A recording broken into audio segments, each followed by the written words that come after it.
এটা তো আর কোনো ইয়ে নাই কিন্তু দাম দাম নাই, কেমিক্যাল জাতীয় কোনো কিছু নাই নাকি হিসাবে। তো সব গাছ গাছের বেরিয়ে হ্যাঁ এমনি তো কেমিক্যাল জাতীয় কোনো কিছু না, কোনো কেমিক্যাল কোনো জিনিস নাই, সব গাছ গাছ গাছ ওষুধে ওষুধে, কেমিক্যাল কোনো জিনিস নাই। প্রাকৃতিক জিনিস মিষ্টি খাইলো মানে প্রাকৃতিক মিষ্টি খাইলো ভালো মানে অসুবিধা নাই। এটা তো হচ্ছে তিতা, খেলে বড় তিতা লাগে। এটা হয়েছে তিতা লাগে কোনটা? গুড় দিয়ে দিই জেলে গুলো কমলে দিছি তো, আর মিষ্টি হয়েছে না, মিষ্টি হওয়ার কথা।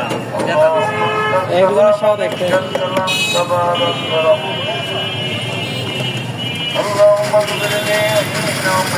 আমরা প্রতিদিন ইয়ে খাই। এটা খাওয়ান তো বাবা সারাদিন কি বুঝেছি না এখনো। হ্যাঁ পেটটা সব ঠান্ডা রাখবে। গ্যাস থেকে